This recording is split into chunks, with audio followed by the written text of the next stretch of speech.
The Mayo Experience. That Mayo Experience. That Mayo Experience. That Mayo Experience. Experience. Welcome to the Pat Mayo Experience, presented by DraftKings 2021 Fantasy Football Rankings. The rookies. Now that they have landed post-draft, it's time to figure out how valuable they are going to be in both your season-long fantasy football drafts and on your teams, and in Dynasty, because those are two separate discussions that we want to go through right now. Where do these guys rank amongst the rest of the NFLers that you also have a chance to draft from so far this season and going into the year? And then, if you just have rookies available and you're doing a Dynasty draft, where do these guys rank? So to help me break this all down, by the way, smash the like button out there right now. And in the comment section, after you subscribe to Mayo Media Network on YouTube, because there's tons of football content coming for you very, very soon. So if you enjoy fantasy football, both betting, DFS, and season long, and I guess Dynasty now, we're going to have our own separate Dynasty show. You're going to see me talk a bunch of Dynasty because, you know, I play in one Dynasty league. That's about it for me. And just, it's a whole lot of time. And one is all I can focus on right now while I got other stuff going on. So I brought in Jake Ciely from theathletic.com to do it. So Jake, if I was to ask you the question, what I asked the viewers out here to put into the comment section, if it's not Najee Harris, who do you think would be the second best rookie in fantasy football redraft leagues this year? Well, who are you saying is number one then? I would say Harris would be number one. So who would be number two? Oh, so, okay. The way you phrased it, I thought you were saying Harris, you were saying if Harris wasn't number two. So I would actually, this year, specifically it's Harris, would be number one. I agree. Number two, I would say it's Chase kind of easily. But if you're talking rookie only Dynasty, as in who I would take number one, is a different discussion, as you kind of just mentioned. I'm taking Kyle Pitts for your argument that you make all the time about having Kelsey or Kittle or even both. The fact of, if you knew, let's throw other people into this draft. Let's say we knew Nick Chubb was in this draft. We knew Travis Kelsey was in this draft. We knew Tyreek Hill was in this draft. For the leg up of what you would get if all these guys end up being what we expect them to be, and Kyle Pitts is Kyle Pitts, he's deserving of the first pick. Obviously not super flex or true quarterback. So yes, it's Harris. Yes, it's Chase. And then Pitts for me at number three. But if it's rookie only and you're looking for that, I'm going Pitts. Yeah, and we'll talk about this from, let's say, a half-point PPR perspective, because there's no way you can be all things to all people, and then it'll just get redundant talking about players. Oh, well, in Superflex, they're like this. I think just keeping it the half-point PPR redraft, half-point PPR dynasty, I think we can have that discussion about players right now and see who moves up and down, whether it's redraft for 1 year only, or if it's just rookie only dynasty draft going forward. So something like Pitts, you say, would be potentially number one for you, or potentially number two in terms of a dynasty rookie league. In terms of redraft, though, now being on the Falcons, everyone just is kind of penciling him, much like we did with TJ Hawkinson a few years back. Like, oh my God, he's going to fit into this Lions offense. He's going to be incredible. But rookie tight ends usually aren't very good year one. No, but I think there's 4 or 5 instances where, Kyle Pitts' initial number opened at 749.5 receiving yards, and I think there's 5 all time. The last one to do it was Evan Ingram, and then you have to go back even further than that, and one of the guys, you go back into like the 40s or 50s, somewhere right back then, a name I didn't even know. So it doesn't happen often, but you look at the situations where it had happened. Evan Ingram, injuries that year, a lot of injuries. Yeah, it was essentially the number one wide receiver for that team by the end. You look at some of the others, Shockey's in there. Shockey didn't have that same injury situation, but was able to put up big numbers because he was Shockey. But you're looking at a combination of, one is, it's not hyperbole to say he's a generational talent, as much as that term gets thrown around, because he was, I jokingly said this to you before when we were doing, shows back before the draft. He's a wide receiver masquerading as a tight end. He is, as a wide receiver talent alone, deserving to be in the conversation with the big quote unquote 3 this year. So you have him playing tight end. The good news about it too is he's not an exceptional blocker. He's a good blocker, which is actually a good thing, because you don't want him to be so good that they ask him to block too much, but you want him to be good enough that he doesn't come off the field. He should be stepping into the number 3 target share last year, which, if you look at it, yes, Julio Jones missed games, but you have Russell Gage, getting over 100 targets in that game, or that season. If you give 100 targets to Kyle Pitts, he should finish as a top 5 tight end easy. If you give him 80 targets, he'll still be inside the top 10, potentially top 5. So Yes, it rarely happens, but rarely do you see a talent like this. If you want to go Hawkinson, you brought his name up. I'm okay with it. But once you get past the big four and you get talking about Pitts, Hawkinson, Tanyan, Fant, Logan Thomas, those kind of guys, I'll chase the upside at that point. Because what are you doing at tight end? You just want somebody to finish top 5. You're not looking to get the 8th best tight end. No, you're trying to roll the dice on upside, but I think that I would even try to do something.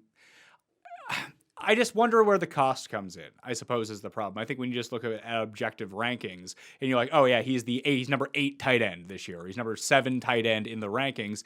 That doesn't mean that if it's like, ADP number 61 or something like that, he's a 5th round, 6th round, 7th round pick. Like, I'll take Hunter Henry in the last round, and maybe he's the skeleton key in New England. If he's not, I'll drop him and pick someone else up. I just don't think that Pitts will vault into the very top tier. And I don't even think it's a big 4. I think it's a big 2. Then there's a 3 and maybe a 4. Kelsey and Kittle are on a tier by themselves. Waller is probably right after that. And then it's Andrews. And even with Andrews, like, he is the classic, almost like a Zach Ertz type tight end as it pertains to fantasy. In real life, they're nothing alike, obviously. But he's going to give you like 7 good weeks a year and probably 10 bad weeks a year where he's just as good as every other jabroni you can pick up. Yeah, and that's the concern too, is that obviously now you have another factor in the passing game. If you look at, whether or not Marquise Brown is the number 1 or the number 2 at this point, it's just another factor in a passing game. As much as Roman talks it up and they want to pass more, it's still one of the lowest volumes of targets and attempts for any team. So I'm with you on Andrews. I said big 4 as more as like they're the consensus top 4 would have been the better way to say it. I agree with you. It is the big 2.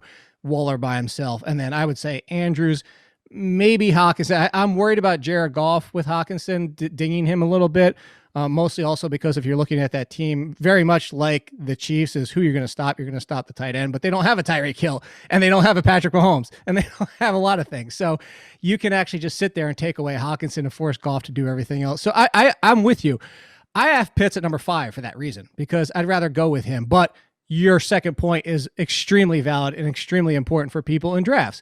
If he's going in the 5th, 6th round, it's tough to justify doing that on what the return on investment is, because even as the 5th best tight end, that's 5th, 6th round. He has to be a generational game-breaking rookie tight end to return that value. Maybe he shocks us all and gets even to 900 plus yards and 6 or 7 touchdowns, and then it's fine. It's worth it. But where you brought up other names, like, I'm a big, this, I love Adam Trotman for last year, and Trotman's walking into a situation very much like a lot of these opportunities where there's targets there now and there's opportunities there. You could talk about Ferkser. I'm a little lower than most people, but people like him. Blake Jarwin's healthy and Dak Prescott's back. There's others. Go back to Higbee. Higbee now has Stafford and no Gerald Everett. Everybody's excitement about Higbee last year should be now rolled over into this season. That was the name that I was going to point out as sort of like the bottom of that rest of the tier, because I think you have your 2 guys. Then you have Waller, just his, especially in half point or even full point PPR, his floor is going to be so good. And then you have Andrews, where you do fall in love a little bit with the upside because you see where it is. Like, how many drop touchdowns did Andrews have last year? 48? So, catch half of them, and all of a sudden, you're back up into that conversation. I don't know if Pitts can take that leap. I think he's closer to Tyler Higbee than he is Darren Waller, in my mind at least. I would say he's closer to Darren Waller. The floor is more likely because of what we know. So that's where the difference comes in. I do think that there is a scenario where we're at the end of the year and we're talking about Pitts did finish as a top 5 tight end. However, with a lot of these guys in this range, you're not paying the likely cost, and his floor is in the same conversation these guys. That's where I'll definitely agree with you. By the way, love the new backdrop. Oh, thank you. The new backdrop looks a little bit like the old backdrop. If people are just tuning in because they haven't, they've seen a bunch of golf up on the channel for me, and now I'm back talking football, and you guys have come back. Number 1, thank you very much. We're going to have a ton, even more exclusive content up on the Pat Mayo Experience audio podcast feed. So go rate and review over on Apple Podcasts over there and subscribe to the channel. And if you see a golf show or whatever show and you don't want to listen, download it anyway. Only helps out the cause to bring you more fantasy football content with the best guests around to make up for my lousy suggestions when it pertains to the NFL. Even if he comes 5th this year, he's the 5th overall tight end, and we look at points per game. I still think that he's closer to Higbee wherever Higbee shows up than he would be to Darren Waller if Darren Waller comes 3rd. I think it's like the quarterback I'd thing say I think it's like the quarterback thing that we see every year. You're going to have your 1, 2, or 3 guys that are way up there and way better than everyone else at this sort of scarce but very flat position. And then like 5 through 14 is going to be pretty similar. It might not be the same consistency week to week, but total numbers at the end of the season, I think you'll see that. I could see, I see what you're saying, but I do think there's a scenario where he gets to 900 yards and 6 touchdowns, 7 touchdowns even. And in that case, he is behind Waller, but barely, and he's in front of Mark Andrews. So that's where I say, it's like, I think it's a realistic expectation if it's what we expect. If we expect that he is, and definitively is, the number 3 option. Obviously, rookie tight end. Obviously, it's going to depend on if they want to stick with running a lot of 3 wide and keep a third wide receiver out there with Hayden Hurst blocking and running other routes, and Pitts doesn't get out there, which just seems laughable for what you just invested in Pitts and when you have a talent like that. But if they run him out there, kind of similar to, go back to the Gronkowski, Aaron Hernandez days. And one of the things we started to hate at times was seeing Gronkowski block a lot, or even Tampa Bay, when Tampa Bay kept asking OJ Howard to block. And we're so angry. We're like, get him out there. That's going to be the Hurst situation. We don't have to worry about that. Hayden Hurst and Mark Andrews, he's blocking all the time. So if he's the third, again, this is what I'm going to go back to. Forget the 100+ targets the Gage had. Forget if he gets 85, which is a beyond reasonable number. 85 targets, Kyle Pitts walks out as a top 5 tight end, in my opinion. Is there any other tight end that you think that we should have on our Raiders, both in Dynasty and in season long? Who's the guy that Pittsburgh drafted? Pat Freiermuth. Yeah, Pat Firemouth? Perfect. Let's just call that Firemouth. Old Firemouth. I don't know. Like, is that have any relevancy to 2021? Yes. Oh, 2021? 2021, I could see him having some second half relevancy. This is the flip side of him. That dude's a nasty blocker. This dude's planting people in college, and I mean big linebackers in college. The concern with that is obviously he's ready to block in the NFL, and the Steelers might not go with him right away of being out there as the clear tight end. It's probably more next year. And then, of course, you're also talking about a team that goes their 3 wide receivers before they even start considering the tight end. So I'd say more 2022 for him. Tommy Tremble, I'm a big fan of his.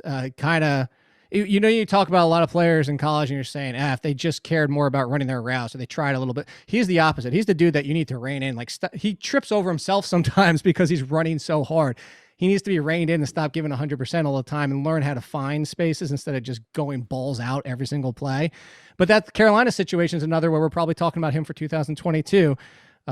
Jordan, we've been asking the Texans to come out with a tight end forever. But again, rookie tight end, who knows if Watson's the quarterback or if when. So I say really none of these guys until 2022, even McKitty. McKitty could be the replacement for the Chargers. But again, Parham's probably got a little bit left in this year. So yeah, all the rest are 2022. Parham and our main man, Jared Cook, with the Chargers now.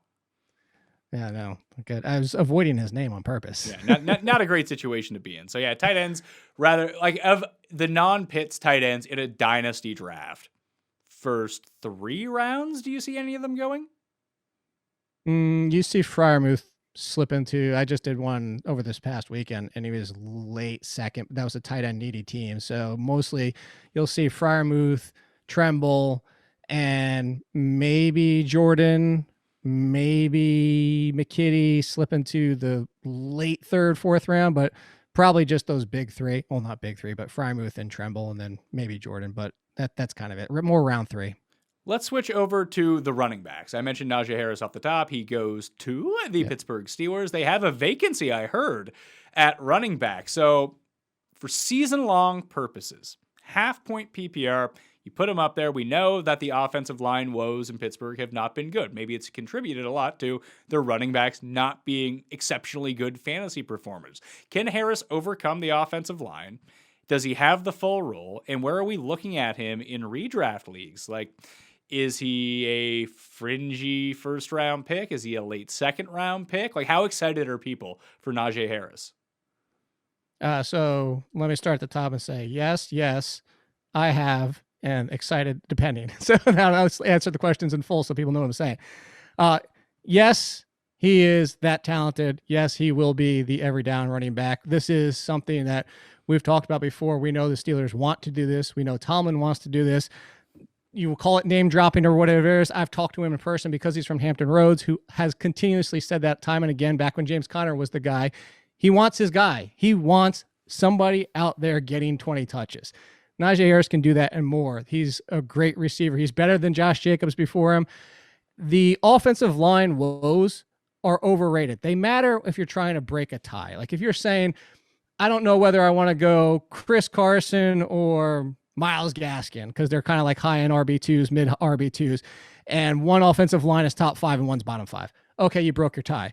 In situations like this, there are numerous running backs who have finished as RB1s, top 10 running backs, with bottom 5 run blocking teams. There are plenty of running backs who haven't even finished inside the top 20 on top 5 run blocking teams. It's a factor, but volume is king at running back, and volume is king when you're talking about a talent like Najee Harris. I've taken him on the 1-2 turn. I have him as a locked-in RB1. The only reason he's not where I had Ezekiel Elliott and Saquon Barkley as top 5 running backs as rookies is because of the offensive line and because the names in front of him are established, are great, and on good teams. He's on a great situation. If he finished top 5, I wouldn't be shocked, but he doesn't need to be there. And the good news to your final question is, where do people see him? There's so much divisiveness out there about the offensive line and so much concern about it that right now he's still going in the middle of the second round. I've actually seen him fall to the end of the second round. So get him while you can, because he's going to be an RB1. How much do you think people are scared off or at least hesitant to rank him highly based on what happened to Clyde Edwards-Helaire last year? There might be some, but people looking at that are looking at the wrong thing. Again, it's situational. Clyde Edwards-Helaire, you know this. I was on Clyde Edwards-Helaire, and then I was one of the first people to pull back off of him once that started falling into the middle of the first round, because you have to take everything into context. Clyde Edwards-Helaire was on a great situation, on a great team. I loved it. I was taking him in the second round, and then you saw what they did and the way that they were treating him and say, all right, second round, that first round turn is probably where he still needs to be. And to be honest, if you looked at it before they brought in Le'Veon Bell, he was returning about RB 14, 15 value, which was fair. This is a different situation, though. This is at even the best case this year. Darrell Williams is still going to be a factor. Edwards-Helaire is James Charles before him, with Jamal Charles before him, without Jamal Charles' upside quite yet. He might still have it, but it's at that 15 to 17 touch range is Alvin Kamara. You know, there's not a lot of games where Alvin Kamara is busting 20-plus touches every single week. And that's where he has to break through, and that's where the upside comes. The downside is the touches. The converse side to that is I go back to the volume is king, and that Najee Harris will probably touch the ball 20 times. He is walking into 300 carries. So, you know. Well, okay, if he walks into 300 carries, then I think we need to do a deeper dive on what sort of receiving role is he going to have? Is he going to have the Bell receiving role, or is he going to have the Connor receiving role, which is fine if you're going to get 250 plus carries and the goal line work, because you're just kind of backdooring your way into 5 targets a game just through osmosis of being on the field. And I wouldn't downgrade him at all for that. You just kind of project that out, and you're looking at like 35 to 45 catches. That's fine. If you're going to get that many Jonathan carries. Taylor. Yeah, basically the Jonathan Taylor effect when it comes down to it. But if he doesn't, what really separates him from someone like Josh Jacobs? Well, so a couple things is Josh Jacobs is actually not too far from him receiving wise for that conversation. You know, we're talking about 25 to 35 at best, and we're talking 30 to 40 for Najee Harris. So the bigger difference is the guaranteed work. You see that time and again with Josh Jacobs, and the fact that, you know, we don't understand it. We can pound the table all day long saying, why don't the Raiders give him more opportunities? But they just won't. And he's great on a per touch basis. We've seen it. We've seen the upside when they do give him 25 touches, and then he can finish as a top 5 running back any given week. But the Kenyon Drake signing is concerning, whether they're going to give him some of the carries, whether they're going to treat him as the pass catcher like he was a few years ago before this change to Arizona, whatever it might be. Everything the Raiders keep telling us is that Josh Jacobs just is not going to be a bell cow.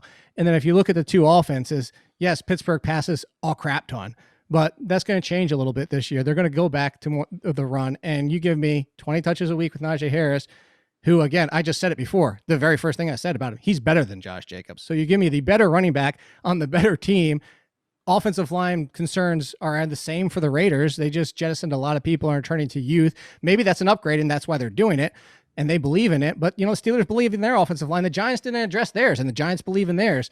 I'm not going to say there's not questions for all these teams, but if these teams tell us that they're confident in what they can roll out there, all we're asking the Raiders and the Giants and the Steelers, all we're asking them to do is to be a middle of the road run blocking team, and then these talents will take over. I'm just trying to figure out the tier where he goes in, because obviously he's going to be the number one of the rookie running backs in terms of redraft for 2021 only.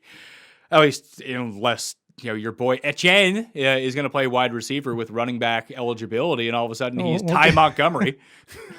No, we'll get to him. So you're talking about redraft tier only? Yeah. So I have him. I'll just give you my rundown. So obviously you have your big 4 or 5, depending on how you want to do it. McCaffrey, Cook, Barkley, Henry, Kamara, all in that group. Although, we could have a conversation about Kamara on a completely different show. Then you get into like the Taylors, Aaron Jones, Ezekiel Elliott, Nick Chubbs, Cam Akers. And boom, that's where I stop. No, hold on. I would throw Eckler into that category too, in half point, just based off his receiving. He's in the next group for me. He's in the group. Well, you're wrong, Jake. He should be in the top group. So my next group actually stops at Eckler. And it's 5. It's Harris, Dobbins, Mixon, Gibson, and Eckler. I would put in that, not in that specific order, but that would be the 5 in my next group. See, I don't know if I have the confidence in Harris. I think he's more of the Miles Sanders, Dobbins, Swift, like that kind of guy. I maybe it's to be seen with Miles Sanders, but if Jalen Hurts is going to be the starting quarterback, I just see so many opportunities for running lanes for him in that offense, and he can be everything that we thought that he was going to be last year. No, because the problem is everything that the Eagles have told us this offseason is they don't trust him as a pass catcher anymore. Every sign is pointed to that's not going to change from what we just saw from last year, and that's my concern is that Miles Sanders is turning more into what Kenyon Drake just was with the Cardinals and what Josh Jacobs is now, is they just don't want to use him that way. And part of it was his own play last year. He had his own faults in the passing game. And we can, I've been one of the people that have said, I'll go get myself a bunch of Jalen Reagor. I'll go get a ton of Jalen Hurts, who I have as a QB1. I am buying back into the Eagles, especially Devontae Smith. And if you look again, what this team has done, the Eagles have pointed to everything of saying, for everybody crapping on Jalen Hurts' passing ability, I know we're not talking about him because of rookies, but the offense was an offense made for Carson Wentz. He stepped in at the end of the season. What happened with Lamar Jackson when they changed the offense to be for Lamar Jackson? It's the same thing the Eagles are doing this offseason. Everything's to be built the offense around Jalen Hurts. More short yards, more intermediate games. You got a big play threat that can open over the top, which is deep ball. But, again, I know that's not his prime skill set, but I say all that to say the compounding issue is everything they've done in the backfield also points to let's get him some receiving options that aren't Miles Sanders.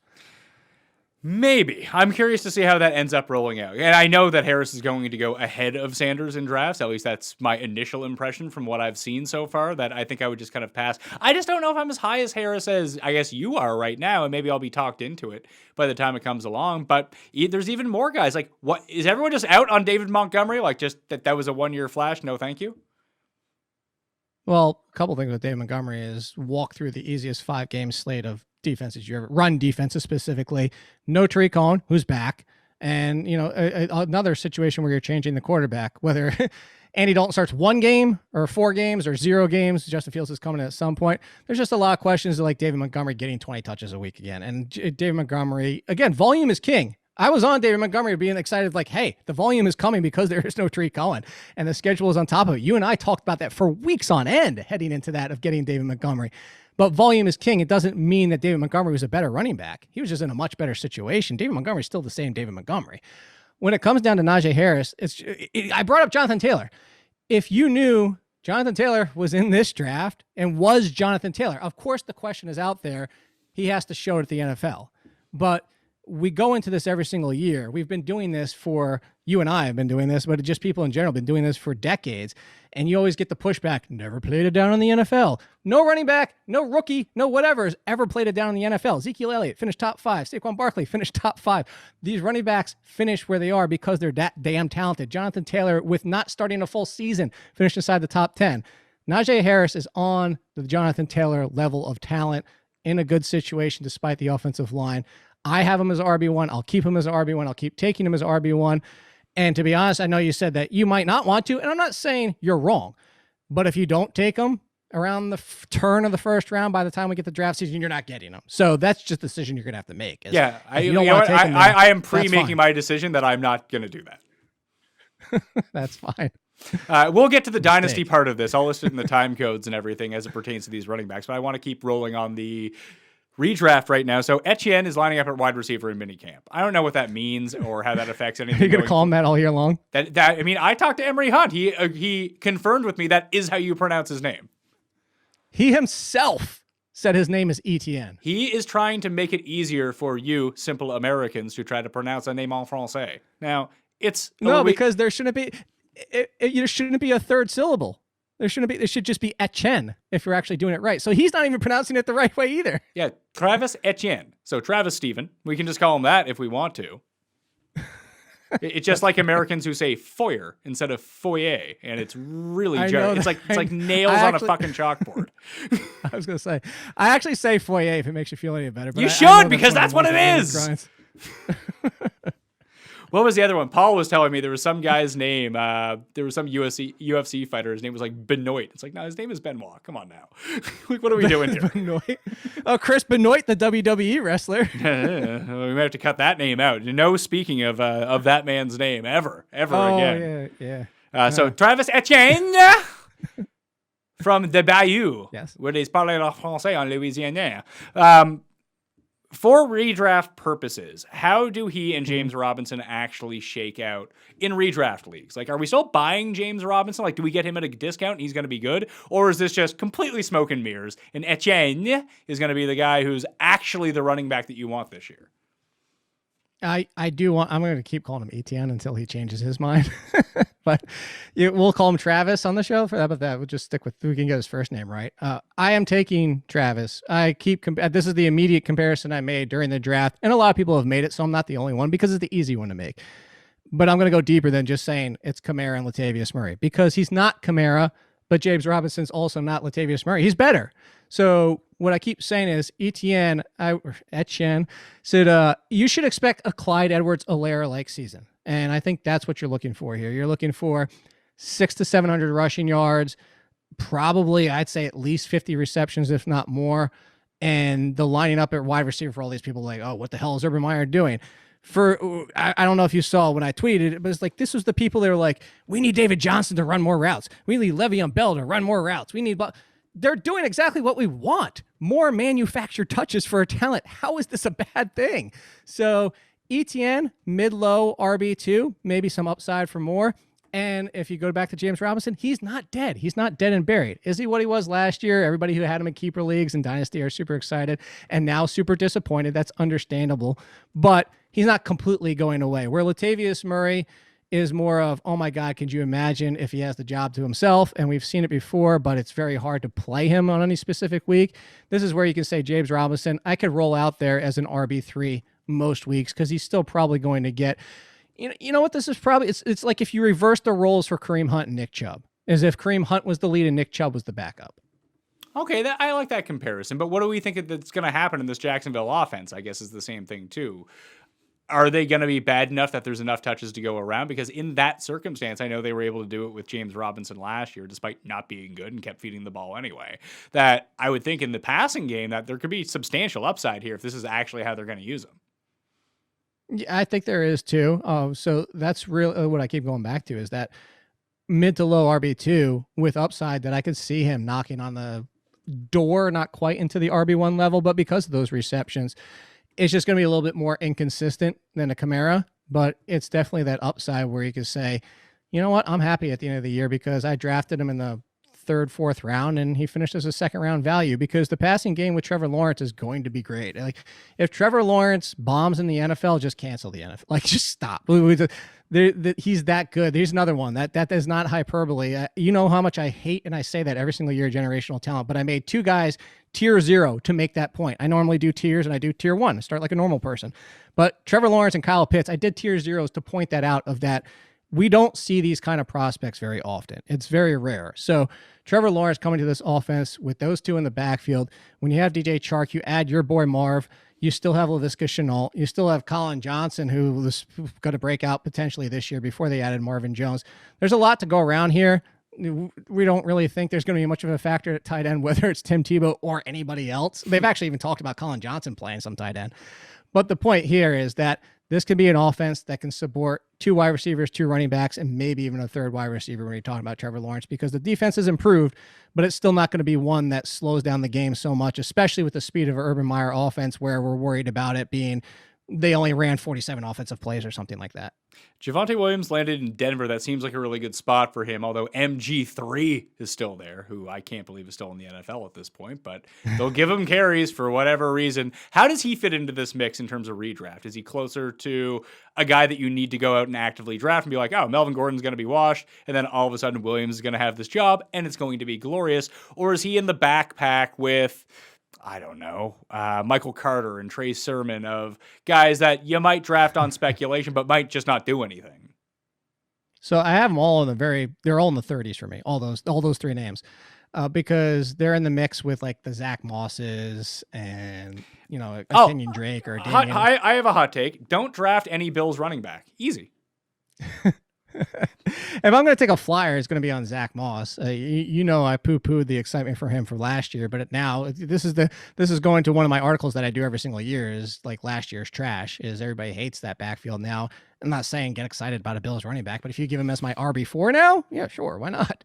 Or if I go wide receiver heavy as my RB3. But the Javonte Williams thing is, go back to Miles Sanders. This is somebody that you could see taking over by the middle of the season. He's not going to be the day one starter. He's going to get some touches, but his talent is great enough that even if Melvin Gordon doesn't get hurt, that he could push him aside and become the lead. But it wouldn't be a complete push aside either, where Melvin Gordon, unless he did get hurt, is still going to get some touches. So I'll say this twofold. You have to know your league, because at this point, we can all sit here and say, let somebody else draft the Miles Sanders. Let somebody else draft Javonte Williams and then go buy low. But then you have the people out there who spend the 7th round pick on Williams, know the upside, and don't ever want to trade him because they're like, ooh, that job could come. So it's going to be your decision in knowing your league. Do you let somebody else take him, then try to go buy low? Or are you in the type of league that if you want them and you're hoping that's what happens in the second half of the season, you're just going to have to stash them on your bench for at least 6-7 weeks? How about Carter and Sermon then? What's the Carter? I see what the upside is for these guys, but what's like a realistic scenario for them? Do they take over midseason? Do they ever take over? Does Sermon just get thrown into the carousel that is the San Francisco running back tree? So Carter, I think, could be swift. I think that's what we could expect for this year, especially because he's the most talented running back already in that backfield. Very similar opportunities as a rookie as you would expect. Questionable offense at times, obviously, and we don't know what Zach Wilson's going to do and the changes that this team made, but there is potential with him. I thought Carter was on the same level as Williams, is a completely different running back style, but underrated because of how good Williams was. So I think that Carter is one that I've been getting in a lot of drafts early. Sermon, it's funny as you get people I've seen already on Twitter. It's like fantasy is either you love him or hate him. There doesn't seem to be a middle ground.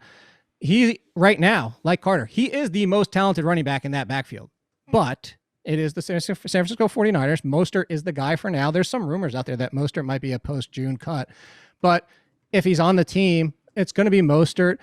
What we know about Kyle Shanahan is what I say about he's the Midas touch. He could turn me into a capable running back, maybe averaging like a half yard per carry, but he just does it with every running back. He made Jeff Wilson a thing. Jeff Wilson is not a real thing.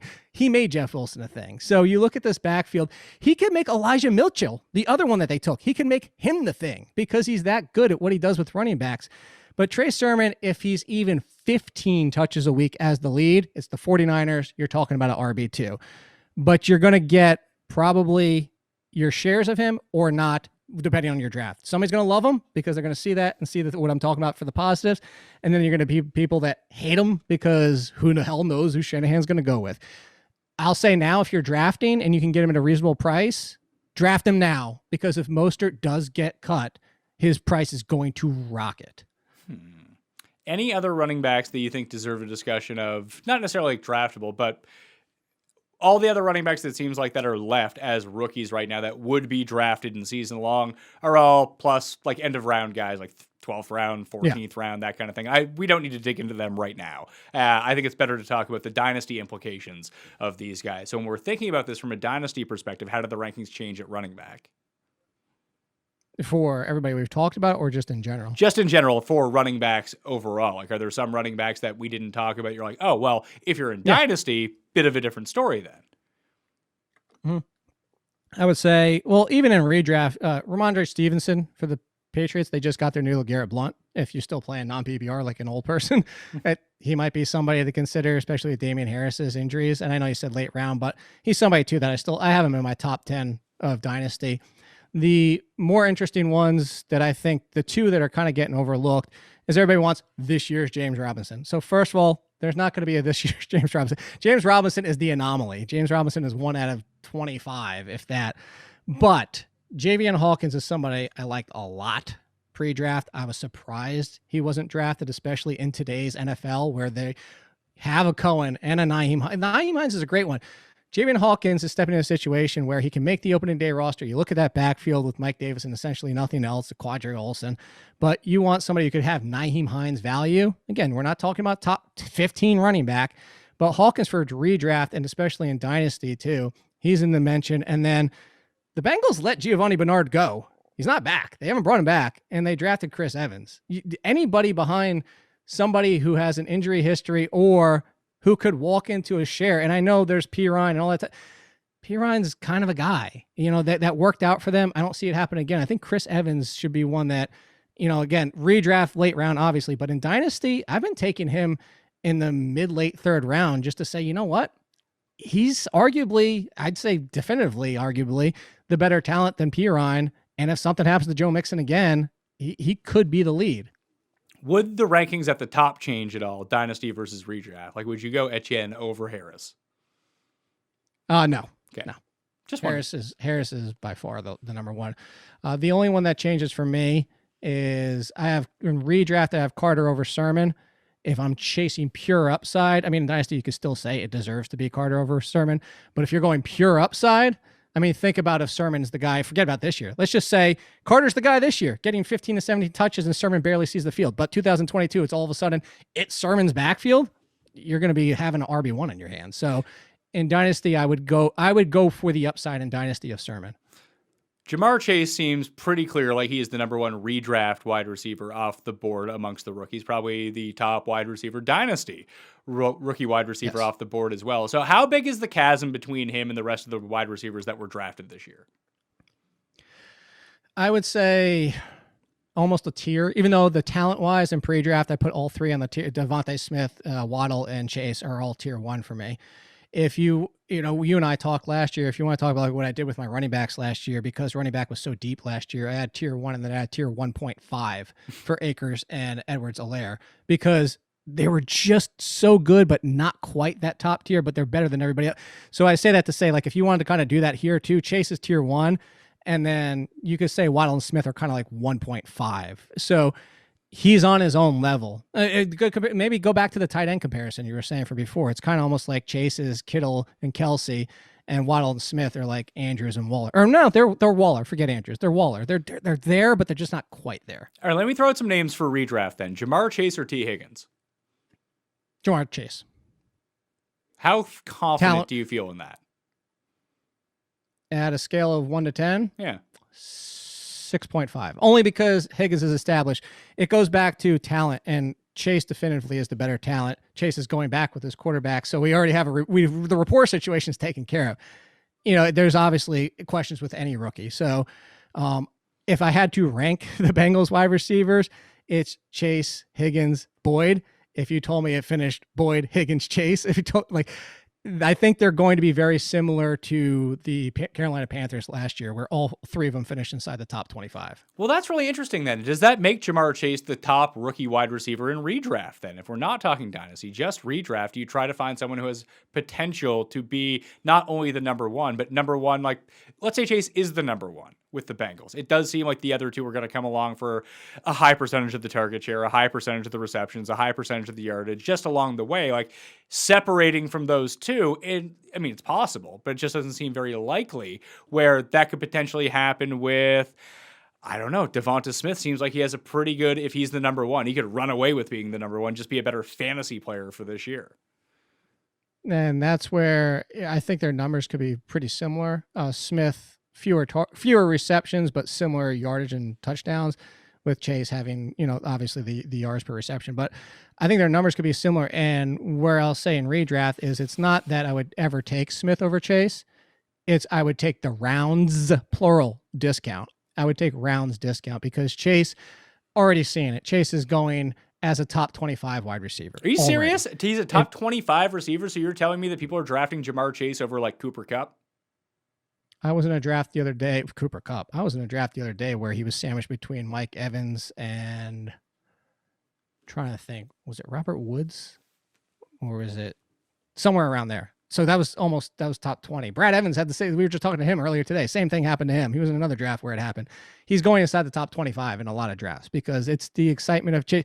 The Vegas line right now is 1,099 yards and 1,099.5, and his touchdown is 7.5. That seems like a nice under on the touchdowns, just factoring in injury into that. Yeah, well, that. That's the smart thing to always do is you factor in injury and you take a lot of unders. There's some easy overs out there already. Like I'm going to smash Harris is at like 909 and 949 on some sites. I'm going to smash that everywhere. But yeah, that seems like a nice under on the touchdowns. But that's the excitement for Chase. Chase is another. He would have been top receiver last year. He would have been top receiver a lot of years. He's that good. And now you have him back with Burrow, and now you have him in an ascending offense that looks good and looks explosive. But again, we factor all this into T. Higgins, Tyler Boyd, and this team in general. And I'm with you. I'm going to take the multi-round discount for Devontae Smith, who is walking into 100-plus targets. He is going to get 100-plus targets. It's going to be him and Rager with Goddard, maybe Ertz, and then it's still Fulgham and J.J. Arcega-Whiteside and Greg Ward and all these other random dudes out there. I think I would still take like Brandon Cooks, regardless of who the quarterback is, just knowing he's the only guy in Houston. Yeah, I think it depends on the quarterback. It was Davis Mills on day one. I think even so. I mean, that's a target share of like 50% for him. Well, they also drafted Nico Collins, who is like Will Fuller's replacement. He's a rookie. He's Will Fuller light, but they're going to have other out. Do you call him Will Fuller light because his body muscle percentage by not being on steroids is lower? That's what I did. So who are so if we put Smith and we put Chase up at the top in terms of redraft wide receivers, how close is, just trying to think of guys from last year, like Gallup and CeeDee Lamb. Like, is there a huge distinction between those guys? Everyone on CeeDee Lamb a year or two and everyone's off of Michael Gallup now? Yeah, everybody is a super on CeeDee Lamb. I just brought him up on our podcast today for that point, is that we talk about this off-season hype and steam, and you start getting this, this talk on Twitter, and now you get this consensus and all this group think and all this. And I wrote about CeeDee Lamb. I said, look at the first 5 games. Look what CeeDee Lamb is as a pure talent in and of himself and all this stuff. And all of a sudden now CeeDee Lamb's pushing inside the top 15, and it's guaranteed to happen and stuff like that. I have CeeDee Lamb kind of in this group with my boy, that Deontay Johnson, DJ Chark, healthy Odell Beckham, Higgins and Chase and Debo and Sutton if he's healthy, which is a big question mark, but I'd put them on the tier above Sutton. But he's kind of in that group. So I think redraft, that's where you start thinking about it, but I wouldn't be surprised. Again, how much people love rookies. And it's funny, we do this year to year. Nobody really wanted to go that heavy on rookie wide receivers last year because of what happened. And then Justin Jefferson happens, and now everybody's saying back on it. They're going to find the one. Chase is going to be Justin Jefferson this year. So I think that's where you're going to see Chase is going to get outpriced very quickly if he hasn't already. Well, I think you just have to look at some of these situations and what's the path of least resistance to getting 130 targets in an offense. And I think that's where you're going to, unless the talent just completely wins out, which it could. And these guys are obviously all very talented. Chase and Smith, especially, even Waddle up there as well. But I just look at him and, Will Fuller's there, Devontae Parker's there, Tua is the quarterback. Like, I don't know, what's realistic for him just year one? I think that Waddle, the good thing with him is it's a quarterback reunion. We had all these quarterback reunions for these wide receivers in this draft, which was a lot of fun. You have Smith, Chase, and Waddle all going back to their quarterbacks. But the Waddle comparisons to Tyreek Hill, somebody asked me this after I did my write-up. They're like, why is it always the next Tyreek Hill? And I'm not saying this to be like, haha, look at me. But I was like, this is actually the first time I've ever said that because it's too easy. People love to, this is why I hate comps. And I tell you that yearly is I hate doing comps because people get thinking that This is going to be that guy. Like if you compare him to Tyreek Hill, it's automatically, oh, he's Tyreek Hill. His skill set is Tyreek Hill. He's not Tyreek Hill yet, and you're hoping he can be Tyreek Hill. But guess what? Even if he is, he's playing with Tua versus Mahomes.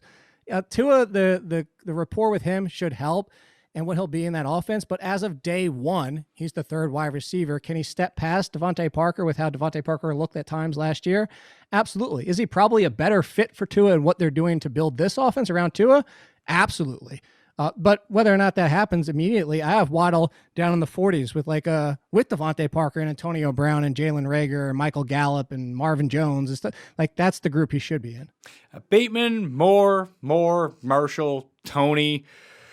Who else do we got on here that we can kind of bring up? Brown in Washington.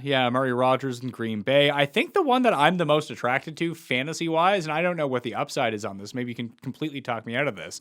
But Amon-Ra St. Brown with no one in Detroit. That's what everybody keeps bringing up. And he's the slot option. And what do we know about Jared Goff with his connection early on with Cooper Kupp? And, that fits well. The St. Brown situation still is, he's good. He's nice. I think I've said this to you a couple times bringing up like Randall Cobb, and this works well for this, is that, some receivers do what they do well and can't ask to do more. And that's fine for what they can do well. St. Brown can do what he does well. And it's very much like Randall Cobb. Good slot option. Don't be the number one. And that's why I say don't be the number one is because he's not. It should be Brashard Perriman. It should be, if not Brashard Perriman, Tyrell Williams before him. But we both know those health situations. We both know they might not even be what we've seen before at this point. I say all that to say, if St. Brown does end up becoming the number one focus, he's not Juju Smith-Schuster. He's not Antonio Brown. He's not Tyreek Hill. He's not at that level where if defenses start treating him like a number one wide receiver, that he's going to be able to overcome it. He needs somebody out there with him. So my concern with St. Brown is not the opportunity, because the opportunity is great. Walking into a great situation. The opportunity concern is if Tyrell Williams is hurt, if Brashard Perriman is toast and just never what we saw at the end of the season with Jameis Winston, if that happens, then St. Brown is just not going to be. It's Travis Fulgham from last year. It was the fastest to say, go get him. Then I was the quickest to say, get the hell off of him as soon as defenses treat him as the number one. Like, there's some receivers that just can't overcome that kind. But St. Brown's in a great situation. Rodgers, Rodgers is back. I guess the question is, where is St. Brown going in drafts? Like, are people actually drafting him highly, or is he like a 14th round pick? Yes. No. People are drafting him more around the 9th, 10th is someone I've seen because of the opportunity. Because people are in that he's walking into 100 targets because that offense needs him. He could be walking into 100 targets. He could be, absolutely. But it's also what are the quality of targets and the quality of his being able to be open on those targets. I'm not saying it can't happen. You brought up the other Moore. I'll take Elijah Moore 10 times out of 10, 1,000 times, because Jamison Crowder, unless it's the shock of all shocks, is off this team post-June cut. They're saving like $10 or $11 million or something like that.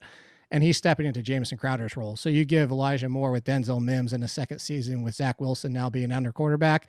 I'll take Elijah Moore in his situation versus St. Brown and his, because they're very similar situations, similar skill sets, but I'm going to take Moore over St. Brown. Talent-wise alone also. Talent-wise, you might be onto something. I don't like Goff, but do most NFL defenses have defensive players populated with like D2 players? Because if not, is Zach Wilson going to be any good?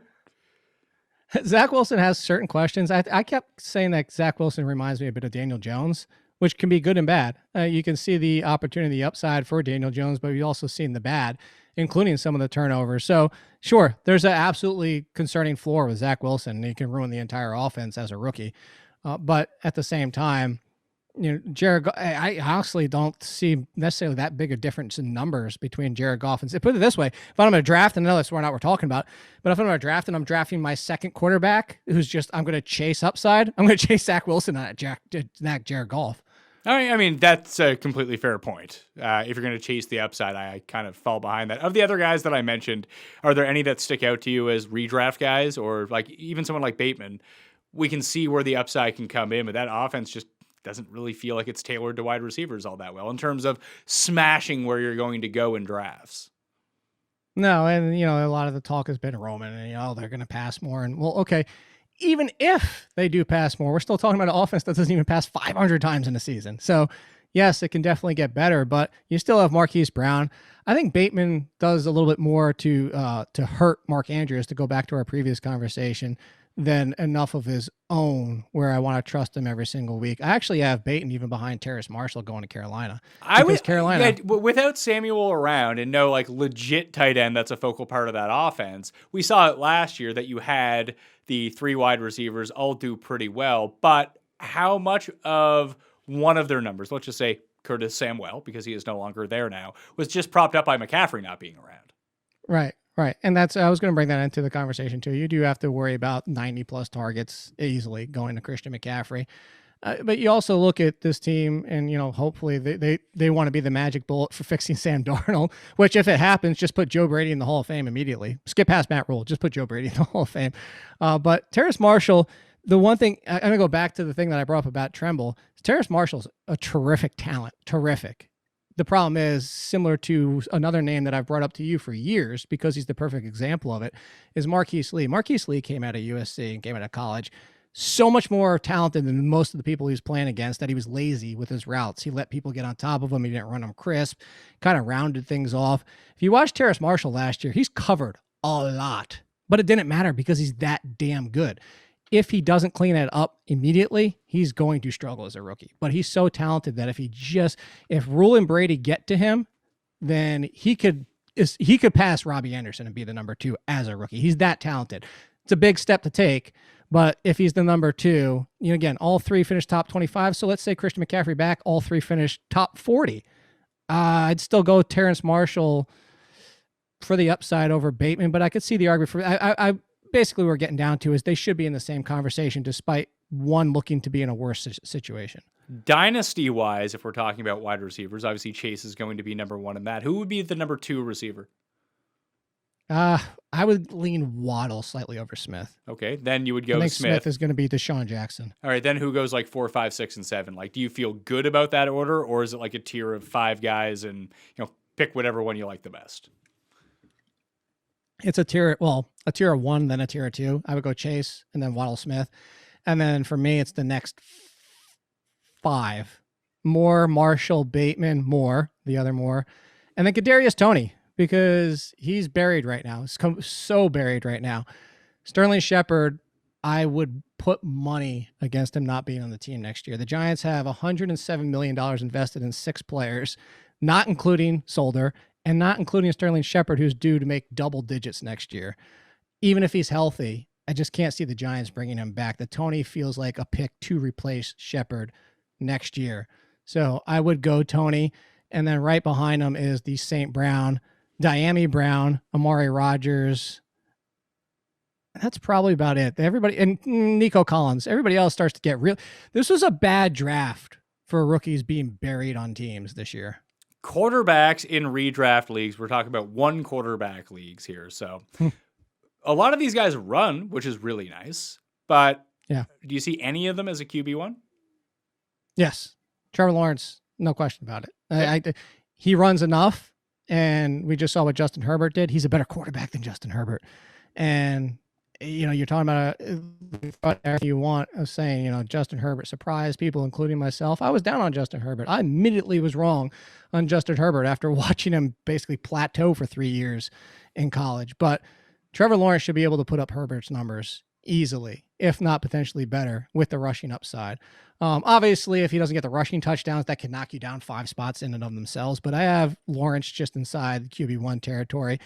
And assuming, my opinion, that Fields is under center. Yeah, let's just pretend all these guys are starting. Let's just do that to make it easy on ourselves. Fields is a QB1 too. Okay. His rushing upside is. But now when we throw out QB1, we're saying he's a top 12 quarterback. But like, what separates these guys from like Sam Darnold, who's in a pretty good situation all of a sudden?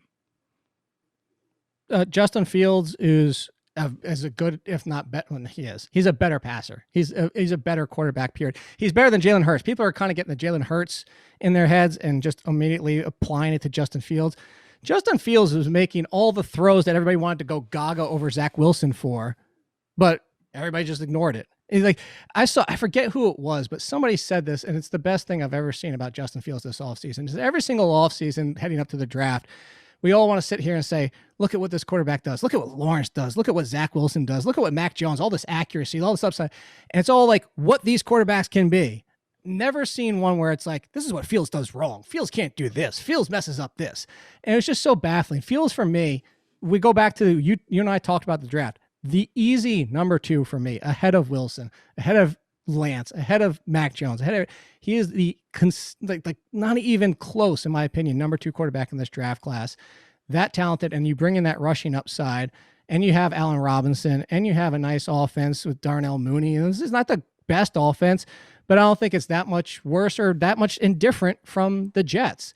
So you bring in that rushing upside of what Fields can be, and you tell me Fields versus Hurts. Fields is the better passer. There's no question about it. So Fields is low end, but low end because of the quarterback risk, because he does struggle at times with some progressions, and he does kind of have the Daniel Jones at times where it get the ball a little bit loose away from him. So you do have to concern about that with the windup, more not as much the turnovers as it is the windup to get the ball back into throwing motion. But those are why he's low end and not already. You know what? I think you could see like a Kyler Murray progression for him. Okay. And if that's the case, then he's going to be an ultra valuable fantasy quarterback, because I would assume that Kyler Murray is going to be one of the first, 5 for sure, probably 3 quarterbacks off the board. Mm-hmm. You're really pounding that water, aren't you? I'm in a medicine that dries out my throat. Ah, okay. So you can let me talk for a second now. With Trevor Lawrence in redraft leagues, at least, I don't know if I would take him over Hurts or Brady or Burrow or Tannehill, or that. He feels like he's a higher upside player than a lot of those guys, but I think you have to weight some of the downside of being a rookie quarterback on Jacksonville too. Yeah, and it's funny you said that. For right now, as of today, now these are my rankings without projections. I do my projections for the draft kit and then re-rank. But right now, so Hurts is 10 for me, Brady 11, Lawrence 12, Tannehill 13, Fields 14, Burrow 15. Okay. So they're all in that, and that's usually like the flat range at quarterback once we look back at the end of the season. They're separated by like 10 points. Yep. And I have Herbert at 9 ahead of all of them. Oh yeah, I have concerns about Herbert. So. I feel like that would be probably pretty consensus, right? That Herbert would be that high. Actually, I've seen Herbert go as high as 6 because you have the Aaron Rodgers and Deshaun Watson concerns. I mean, is there actually a concern with Aaron Rodgers? It's not like he's not going to be starting somewhere week 1. Deshaun Watson, I get. Rodgers is going to be starting somewhere week 1. Yeah, but the people are like, well, what if he's on? I don't know. Although he's on the Broncos, that's actually better. It's a much. I mean, yes, you lose Devontae Adams, but you gain everywhere else. You legitimately have one of the deepest one, assuming Sutton's healthy. But yeah, I think that's really my concern with Herbert is the last few games of the season. I just saw some of I'm not for everybody, don't lose your mind. I'm not saying he's Jared Goff. I already admitted I was wrong about Herbert. But you saw some of the signs where the NFL team started to figure him out a little bit. They started baiting him into some throws. They started to rein him in a little bit. And I'm not saying an entire offseason of Justin Herbert developing can't offset this. So we talk about, I know you don't a lot because it's baseball, but like batters adjusting to pitchers and the pitcher adjusts back and then the batter adjusts back to him. So, NFL defenses are adjusting. They're figuring out Herbert. They haven't stopped him yet. My only concern is he takes a little bit of a regression. I'm not saying huge, just a little bit. And all of a sudden he's QB 12, which isn't a huge drop off, but I'm not going to be one of the people that invest in him as QB 6, is that's what I'm getting at. All right. We need to get out of here. So very quickly, 1, 2, 3, 4, 5 QB Dynasty rankings. Oh, QB. You want them in order? Yeah. Sequentially, Lawrence, if possible. Yeah. Lawrence, Fields. I'll chase the upside of Trey Lance and then go Wilson and Mac Jones. All right, that will do it on the Pat Mayo Experience. A nice dip at the toe back into season-long and Dynasty fantasy football rankings. I'm excited to go through position by position and come up with like the short list before we really duke it out when I make my position by position rankings and really go at it, because I'm going to have the biggest losers high on my list. Travis Etienne. You just look up how French people say the name, because it's a French name. And I know how they say the name. It doesn't sound like you do. Try to pronounce it the way that I pronounce it. I did. You didn't. Etienne. Si, Jake, tu ne parles pas français, tu ne comprends pas. Ça, c'est là un problème. That's the thing. You need to have the rolling. Yeah, you need to have the rolling accent if you're going to parler la français. Anyway, at All In Kid, what do you got going on football-wise over there? Yeah, so this week is the top 5 quarterback breakouts for 2021. So there you go. You got that. And then that's running backs and Is it wide Justin, receivers is and it tight Justin ends. Fields? You'll have to tune in and see, but there's a good chance he's number 1. Okay. I'm Pat Mayo. No, You can it's follow not. me at the PME on Twitter. Subscribe to the Pat Mayo Experience. Smash the like, sub to the channel, and do everything you got to do. Way more football coming at you very, very soon. So get excited, people. It's fantasy football season. I'll see you next time. Pat Mayo Experience! Experience!